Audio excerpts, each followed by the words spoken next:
federal government needs to investigate this mall for federal violations. We were not warned that we were in there being exposed to asbestos the whole time until a couple of days ago. Okay. And we've been exposed to asbestos a long time ago. And the only reason why they said anything else because this young man right here went down and started getting paperwork and stirring up stuff and started asking questions. And that's when they sent the memo out that yes, it's asbestos in the mall. Where the real problem lies goes back decades ago when the mall allowed several tenant owners to completely remodel their spaces. Y'all ready? Y'all ready? No, police out here now. How long y'all plan on staying out here? We was just doing the public a service that was not given to us. That's what we need. What would you say to your politicians? They need to get in line and have the real deal of what's going on in this mall. We've been exposed. We've been exposed. The asbestos was installed in 1975. What would you say to the people today that didn't come, that should have been here, or didn't know about it? They should be aware of this mall. Health matters. It messes with your lungs. It messes with your lungs.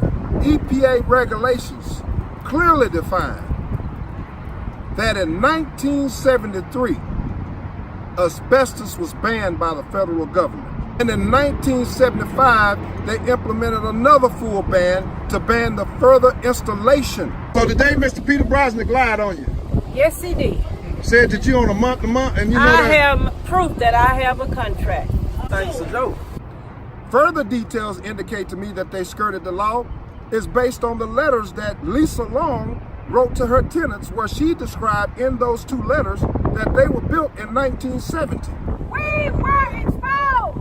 We were exposed. That is asbestos found, and they have aggravated the asbestos in there. Redbird Mall was purchased by or built by the DeBartolo family back in 1975 and skirted the law after the federal government had banned the use of asbestos because they were built in 75. Asbestos was banned in 1973. Save us from asbestos. Save us from asbestos.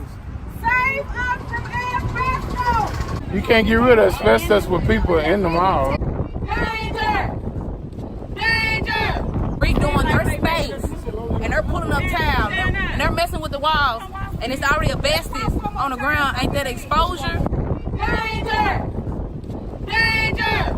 But y'all didn't take out the asbestos till y'all start moving people that already had redid their space. They skirted the law, violated EPA regulations from the very beginning. And ever since, this asbestos has gone unabated in that air. I do believe and others do believe. Danger! Danger!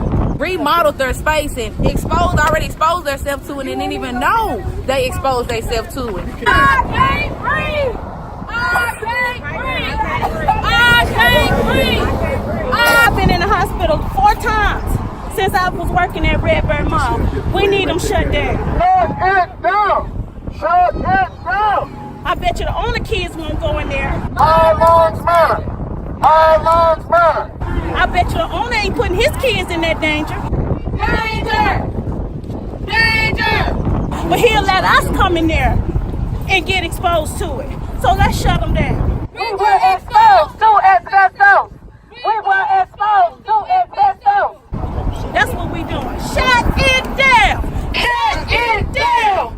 Shut it down! Miss Ruby, she's gone on record and said that she got her own contractors to file construction permits, water permits, and electrical permits with the city. However, she was not told or required by the mall to file a notification of asbestos and or an asbestos survey. Torn up, and you never know what you're gonna find. This is the same black mastic, the same asbestos that was just removed on May 6th and May 15th. It was supposed to end on June the 14th. Shut it down! Shut it down!